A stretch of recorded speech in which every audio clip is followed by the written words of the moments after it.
सबसे तेज। हमारे चैनल को देखने के लिए लाइक करें, शेयर करें और सब्सक्राइब करें। और देखिए आज की ताजा तरीन खबर।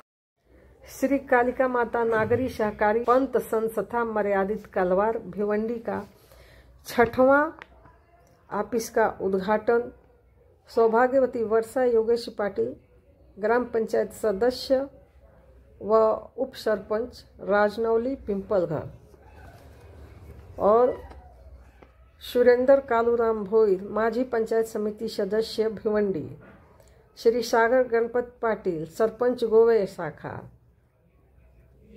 श्री देवानंद रामकृष्ण पाटिल, श्री कालिका माता नागरी सहकारी पंथ संस्था कलवार अध्यक्ष श्री विजय तुलसीराम महात्रे उपाध्यक्ष, संचालक श्री प्रमोद महात्रे साहब और सदस्य श्री दिनकर भोईर, श्री कल्पेश महात्रे, श्री गणेश महात्रे, श्रीमती आशा पाटिल मैडम के शुभ हाथों से इस शाखा का उद्घाटन हुआ और सबका स्वागत सम्मान भी किया गया और सबने फूलहार भगवान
श्री कालिका माता नागरी सहकारी पतसंस्था मर्यादित जवळ 6 शाखा आहेत। शाखेच्या कार्यालयाचं आपलं उद्घाटन होते, गोवे नाका शाखा कार्यालयाचं उद्घाटन होते।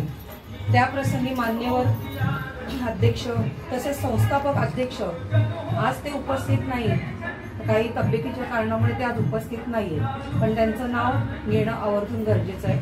शाखेचे अध्यक्ष श्री पाटील साहेब, परत सचिव विजय तुळशीराम म्हात्रे, तसेच सर्व संचालक मान्यवर, सर्व CEO साहेब सर्वजण उपस्थित आहेत आणि खूप आनंद होत आहे की आज आपली शाखा नव्याने उभी होते।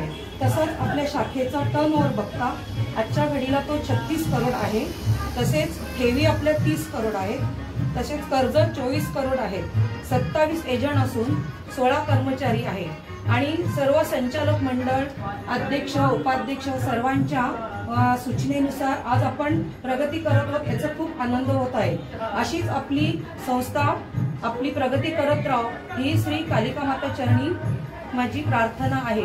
तसेच आपले मी मनपूर्वक स्वागत करीत आहे। योगेश पाटील, उपसरपंच ग्रामपंचायत रांजनोली पिंपळास यांचे सहर्ष स्वागत करीत आहेत।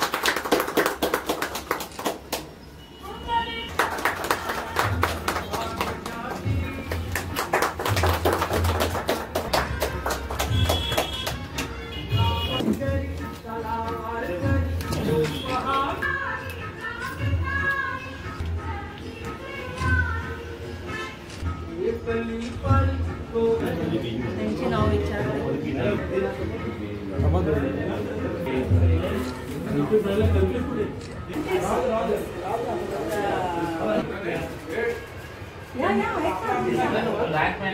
या जरा मॅडम. कालिका माता पतसंस्थेचं आमचे गोवे नाका इथे या 6व्या शाखेची सुरुवात किंवा स्थापना झालेली आहे. त्याबद्दल सर्व कालिका माते पतपेढीचे जे संचालक आहेत त्यांचे मी ह्या गोवा नाक्यावरती ह्या आमच्या पंचक्रोशीच्या तर्फे त्यांचं इथे हार्दिक स्वागत करतो. आणि मी इथे सर्वांना सांगू इच्छितो, सर्व आपल्या स्थानिक ग्रामस्थांना तुमच्या माध्यमातून सांगू इच्छितो की ह्या पतसंस्थेच्या माध्यमातून जवळजवळ 90% नाही 100% आपली सेवाच होते. तसं बघितलं तर पतपेढी ही 6वी शाखा इकडे चालू होते, याचा अर्थ 5 शाखा त्यांनी यशस्वी केलेल्या आहेत. तेव्हा ती 6वी शाखा त्यांनी ती इथे स्थापना करतात आणि ही इथपर्यंत त्यांनी जी मदत गाठलेली आहे याच्या मागे त्यांचे खूप परिश्रम 100% असतील. त्याशिवाय ते इथपर्यंत प्रगती करू शकत नाही. आमचे संस्थापक अध्यक्ष आदी श्री प्रकाश पाटील साहेब हे इथे नाहीत, पण त्यांनी इथे सुरुवात केली ह्या पतसंस्था स्थापन करण्यासाठी. आणि आताचे अध्यक्ष श्री देवानंद पाटील साहेब यांचे खरोखर प्रामाणिकपणे खूप मेहनत आहे. आणि सर्व संचालकांची ही पतपेढी स्थापन करण्यासाठी खूपच मेहनत आहे. आणि मी तुम्हाला सांगू इच्छितो की ते जेवढा वेळ या संस्थेसाठी देतात तेवढाच वेळ त्यांनी त्यांच्या वैयक्तिक बिझनेससाठी दिला तर ते याच्यापेक्षा जास्त कितीतरी पटीने पैसा कमवू शकतात. ही सत्य परिस्थिती आहे.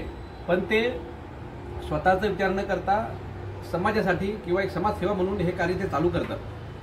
त्यामुळे त्यांना आपण सर्वांनी सहकार्य करणं हे आपलं कर्तव्य असतं. आता तुम्ही म्हणाल की समाजसेवा म्हणजे तरी काय, तर या नाक्यावरती जे काही दुकानं आहेत लहान लहान किंवा बिझनेस आहेत तर आपली ती बचत करण्यासाठी त्यांचा माणूस आपल्या दारापर्यंत येतो, आपल्या दुकानात येतो. जे काय आपण देऊ पैसे 100, 200, 500 ते जमा करतो आणि आपले पैशाची बचत ते 100% विश्वासाने त्याची सेव्हिंग करतात. त्याच्या व्यतिरिक्त ह्या आपल्या लोकांना कुणाला काही लोन किंवा पैसे पाहिजे असतील तर त्यांच्याकडून जेवढ्या सहज ते लोन उपलब्ध होतं तेवढं इतर कुठल्या बँकेतून उपलब्ध होत नाही. कारण आपण जरी इथे स्थानिक आपण गाववाले असलो तरी आपल्याला काय वाटतं आमचं खूप मोठं घर आहे, आमची प्रॉपर्टी, आमची शेती आहेत. पण आपल्या शेतीला जर ती शेती येणे नसेल, आपलं घर शक्यतो MURD प्लॅननुसार बांधलेलं नसतं, ते गावठाणमध्ये किंवा गुरुचरमध्ये असतं. त्या प्रॉपर्टीला तुम्ही चांगले स्टँडर्ड मागची बँकेत आले तर व्हॅल्यू 0 असते किंवा IT फाईल चांगली मेंटेन केली तर तिथे आपल्याला कर्ज उपलब्ध होतं. थोडक्यात काही बाहेरच्या बँकेतून कर्ज घेण्यासाठी जे डॉक्युमेंटेशन प्रोसिजर असते ती एवढी हार्ड असते की तिथून पैसे किंवा लोन मिळायला खूप अवघड जातं. पण आपले जे स्थानिक पतपेढी आहेत यांच्या माध्यमातून तुमच्या आमच्या सहकार्याने ते कमी कागद घेऊन आपल्याला संकटकाली लोन देऊन ते आपली सेवा करतात. त्याच्यामुळं त्यांचं इथे आपण सर्वांनी स्वागत करून त्यांना सहकार्य करणं हे सर्व ग्रामस्थांचं आद्य कर्तव्य आहे. आणि शेवटी जाता तर त्यांची चर्चा झालीच माझी. एकच तुमच्याशी बोलू इच्छितो मी की थले साहेबांचं भाषण त्यांना मी आता चर्चा करता सांगितलं. त्यांचं असं थले साहेब असं बोलले होते की आपण जेव्हा गरज काढतो आपल्या गाववाल्यांची तेव्हा त्या दयेपोटी किंवा आईच्या मायेपोटी आपण त्यांना कर्ज देतो. पण जर ही पतपेढी आपल्याला मजबूत करायची असेल, अजून यात वाढ करायची असेल तर वेळ पडली तर बापाच्या धाकानं ते वसूल करण्याची आपली ताकदही पाहिजे. एवढं त्यांना मी सांगू इच्छितो व त्यांना पुन्हा शुभेच्छा देऊन माझे 2 शब्द संपवतो. धन्यवाद. माझं नाव वर्षा योगेश पाटील, ग्रुप ग्रामपंचायत सदस्य रांजणोली पिंपळघर. आज प्रथम मी सर्व कालिका माता संस्थाच्या सर्व अध्यक्ष सचिव सर्वांचे मनापासून आभार मानते की त्यांनी आम्हाला मान इथे बोलवून दिला आहे. कालिका माता परमेश्वराच्या चरणी हीच प्रार्थना करते की त्यांनी यशाचे 6 पर्व हे पूर्ण केलेले आहेत आणि पूर्ण ठाणे जिल्ह्यामध्ये यांची संस्था ही पूर्ण ठाणे जिल्ह्यामध्ये शाखा यांची ओपन होऊ दे आणि भरपूर असा प्रतिसाद त्यांना मिळू दे हीच माझी परमेश्वरापुढे प्रार्थना.